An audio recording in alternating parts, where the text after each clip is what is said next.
Shalom untuk seluruh anak kelas 5 STK Citra Bangsa. Harapannya semuanya tetap sehat dan kuat, semangat, tetap mau belajar dari rumah. Nah, hari ini kita berjumpa kembali dalam pembelajaran matematika, yaitu tentang pengolahan data.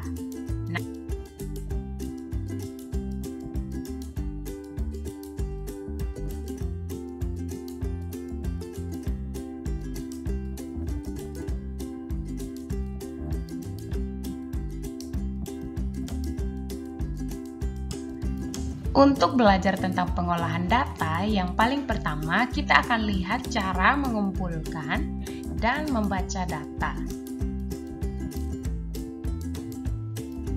Data adalah keterangan yang diperoleh berdasarkan fakta. Ingat ya, data itu harus berdasarkan fakta, bukan sesuatu yang kita karang-karang sendiri. Nah, pengumpulan data dapat dilakukan baik secara langsung maupun tidak langsung. Berikut ini adalah contoh pengumpulan data secara langsung, yaitu wawancara ya. Semua anak-anak pasti sudah pernah melakukan wawancara dan tentunya sudah tahu ya cara untuk mewawancarai narasumber seperti itu. Lalu yang berikutnya ada kuesioner. Ya, kuesioner itu merupakan salah satu contoh pengumpulan data secara tidak langsung. Jadi, kita memberikan lembaran-lembaran yang di dalamnya sudah ada pertanyaan lengkap dengan pilihan jawaban. Dan pilihan jawabannya itu harus yang mudah, tidak menyulitkan orang lain dalam menjawab ya. Jadi, mungkin orang tinggal centang saja atau tinggal silang saja seperti itu. Jadi, pilih yang cepat. Nah, ini merupakan cara kita mengumpulkan data baik secara langsung maupun tidak langsung. Nah, berikutnya kita akan mempelajari tentang cara membaca data. Nah, berikut Miss Nana sajikan data dalam bentuk daftar. Nah, kalian bisa lihat di layar masing-masing. Ini merupakan salah satu contoh data yang disajikan dalam bentuk daftar. Di situ sudah ada daftar olahraga yang digemari baik dari sepak bola sampai bulu tangkis. Nah, itu didaftarkan. Ada berapa banyak siswa yang gemar sepak bola, futsal, basket, voli, renang, dan bulu tangkis. Kemudian, bagaimana cara kita membacanya? Cara kita membacanya adalah sebanyak 7 siswa gemar sepak bola. Lalu yang berikut lagi, sebanyak 8 siswa gemar futsal, sebanyak 5 siswa gemar basket, sebanyak 3 siswa gemar voli, lalu sebanyak 5 siswa gemar renang, dan yang terakhir sebanyak 4 siswa gemar bulu tangkis. Nah, berikutnya lagi kita akan mempelajari tentang cara membaca data dalam bentuk tabel ya. Nah, ini merupakan salah satu data yang disajikan dalam bentuk tabel. Nah, itu sudah bisa kalian lihat di layar masing-masing bahwa terdapat kegemaran siswa kelas 5, baik yang gemar melukis, menari, sampai membaca buku cerita lengkap dengan jumlah siswanya. Nah, kalau kita dapati data seperti ini, bagaimana cara membacanya? Ya, kita bacanya seperti ini. Sebanyak 6 siswa gemar melukis, sebanyak 5 siswa gemar menari, dan seterusnya sampai yang paling terakhir ada sebanyak 4 siswa yang gemar membaca buku cerita. Nah, mudahkan anak-anak, nanti kalian coba sendiri ya.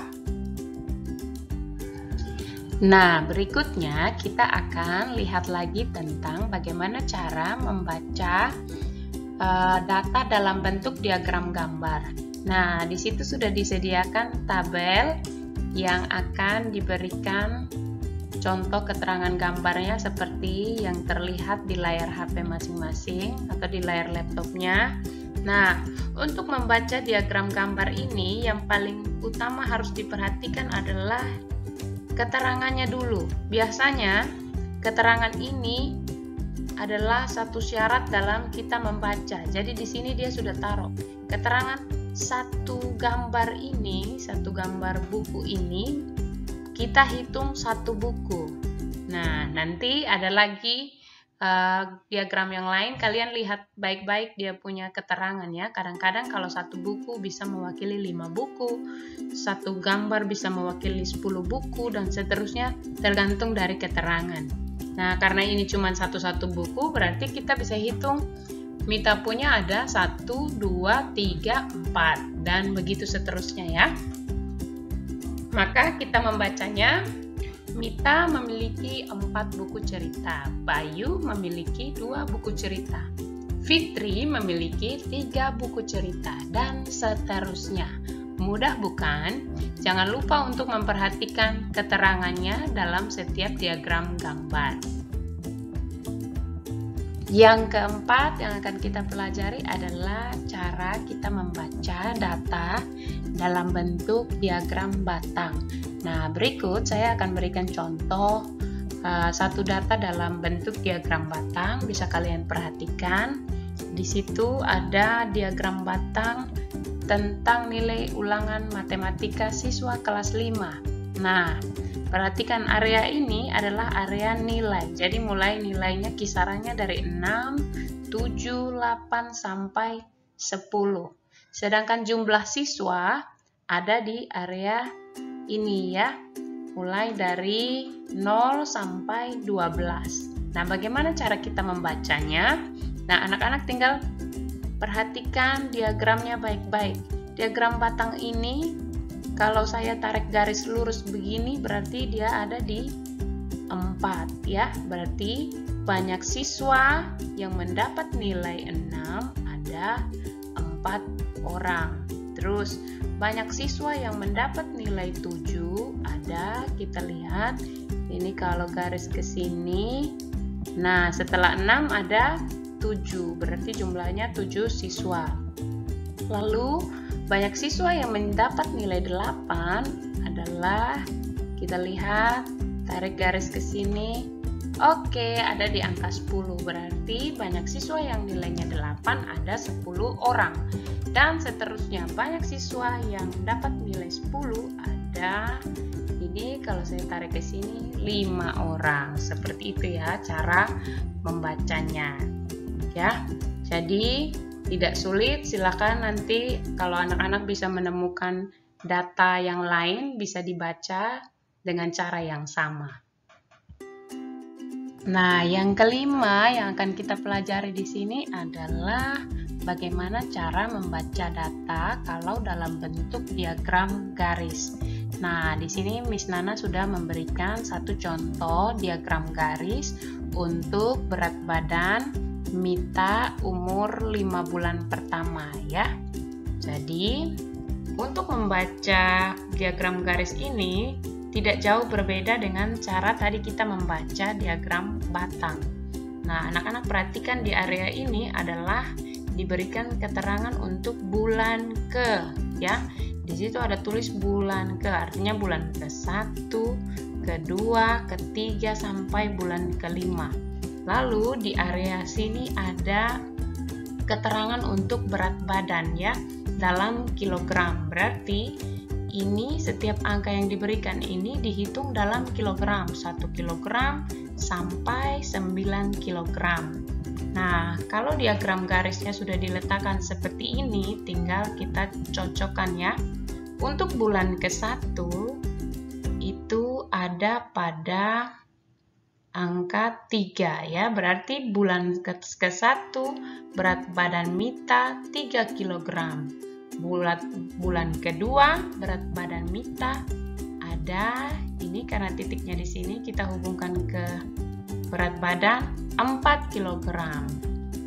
Untuk bulan ketiga berat badannya Mita, saya tarik garis ke atas lurus, lalu tarik ke sini. Oh, stop di angka 5. Berarti pada bulan kelima berat badan Mita 5 kg.